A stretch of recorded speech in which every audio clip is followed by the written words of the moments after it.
Topic: Oxidation.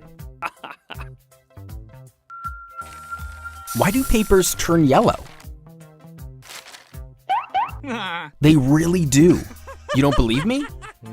Alright, then why don't you spray some oxygen on the papers?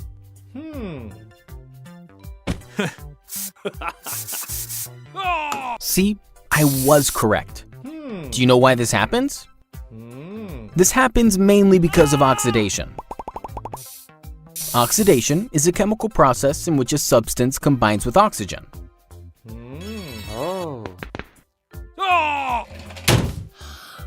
Now, paper is primarily made up of wood. Wood is made up of cellulose and lignin. Now, these two components which are present in paper are susceptible to oxidation. That is, when they are exposed to air, they are likely to combine with oxygen, causing the color of paper to change from white to yellow.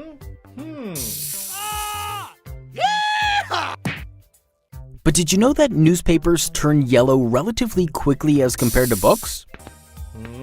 This is because there is more lignin in newspapers than in papers made for books. Lignin is more susceptible to oxidation as compared to cellulose.